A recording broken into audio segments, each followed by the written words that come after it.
stop scrolling right now. In the next 10 minutes, you will discover something powerful. A man born with nothing, no parents, no money, no power. But he changed everything. 1.8 billion people follow him today. His name is spoken 5 times a day across the world. Even his enemies said, "We never saw anyone more honest." Kings offered him gold. He refused. They offered him power. He said no. They tried to kill him. He forgave them. How? This is not just history. This is the blueprint for winning in life when everything is against you. And by the end, you'll learn English too. Every word simple and clear. Stay till the end, your life might never be the same. Let's begin. Part 1. The Orphan Who Became a Legend. 1400 years ago, the world was dark. People worshipped statues made of stone. Baby girls were buried alive. Slaves were tortured. The rich crushed the poor. In this darkness, a baby was born in Mecca. His name, Muhammad. But he never saw his father. He died before Muhammad was born. At age 6, his mother died. At age 8, his grandfather died. 3 times orphan. Most people would break, but not him. He grew up quiet, kind, and honest. People called him Al-Amin, the trustworthy one. Even his enemies admitted, "We never saw him lie, not even once." He worked as a shepherd, a job that teaches patience. At 25, a rich woman named Khadija heard about him. She was 40, powerful, respected. Many rich men wanted to marry her, but she chose Muhammad. Why? Not for his money, he had none. Not for his power, he had none. She chose his character. They married, and for 25 years he never looked at another woman. That's loyalty. That's love. But the real story was about to begin. Part 2. The Message That Shook the World. Muhammad was now 40 years old. He would go to a cave called Hira to think, to pray, to reflect. One night, something happened. A bright light, a powerful voice. "Read." Muhammad said, "I cannot read." Again, "Read."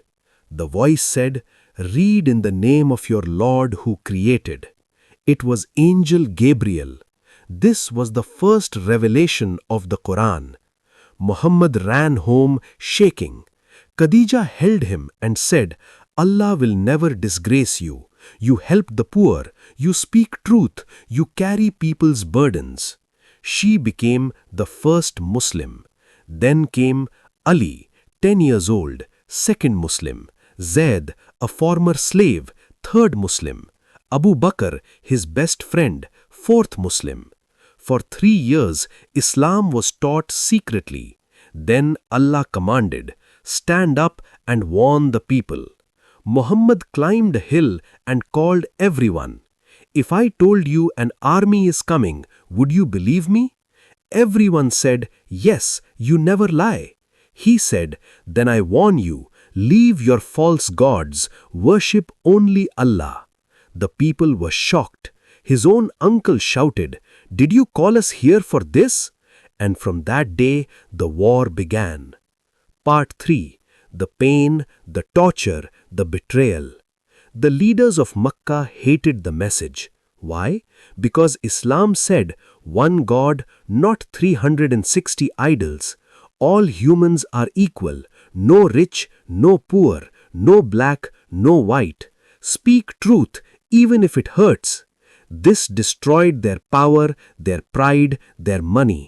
So they attacked. They threw garbage on him. They put animal guts on his back while he prayed. They tortured his followers. Bilal, a black slave, was dragged to the desert. A huge stone was placed on his chest under the burning sun. They whipped him, but he kept saying, Ahad, Ahad, one, one. Sumayya, a woman, refused to give up her faith. They stabbed her. She became the first martyr of Islam. The leaders tried everything. They offered Muhammad, "We'll make you the richest man. We'll give you the most beautiful women. We'll make you our king." He replied, "If you put the sun in my right hand and the moon in my left, I will not stop spreading this message." Then they made a plan to starve him. They forced Muhammad and his followers into a valley. No food, no trade, no help. For 3 years they ate leaves, they chewed leather. Babies cried from hunger. But Muhammad kept praying, kept hoping, until one day the boycott paper was found, eaten by insects. Only one line remained, "In your name, O Allah." A miracle. The boycott ended. But then came the worst year of his life. His uncle, Abu Talib, died, his protector. His wife, Khadija, died, his love, his strength. This year is called the year of sorrow. Muhammad was now alone. Part 4. The night that changed everything. Muhammad walked to another city, Taif, hoping they would listen. But they laughed. They threw stones at him. He bled. He sat under a tree and prayed, "O Allah, I am weak. People reject me. But if you are not angry with me, I do not care." Then Allah answered. One night Angel Gabriel came with a white horse, Al-Buraq. In one night Muhammad traveled from Makkah to Jerusalem, Isra, from earth to the seventh heaven, Miraj. He met all the prophets, Ibrahim, Musa, Isa, Yusuf. He led them in prayer. He went beyond the heavens where even angels cannot go. He stood in the presence of Allah, and Allah gave him a gift, 5 daily prayers, originally 50, reduced out of mercy. When he returned and told people, they laughed. But Abu Bakr said, "If Muhammad said it, I believe it." From that day he was called As-Siddiq, the truthful. Part 5. The escape, the victory, the legacy. The leaders of Makkah decided, "Let's kill him." They surrounded his house at night, but Muhammad escaped with Abu Bakr. They hid in a cave called Thawr. The enemies reached the cave entrance. Abu Bakr whispered, "If they look down, they'll see us." Muhammad said, "Do not be sad. Allah is with us." A spider made a web at the entrance. A dove laid eggs at the entrance. The enemies looked and said, "No one is inside. The web is untouched." And they left. Muhammad reached a new city, Yathrib. The people welcomed him singing, "The full moon has risen over us." Yathrib became Medina, the city of the Prophet. For the first time, Muslims were free. They built a mosque. They created brotherhood. They made peace with everyone. But the Quraysh attacked again.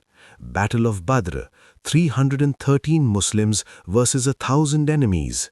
Muslims won. Battle of Uhud, Muslims lost because some disobeyed orders. A lesson in discipline.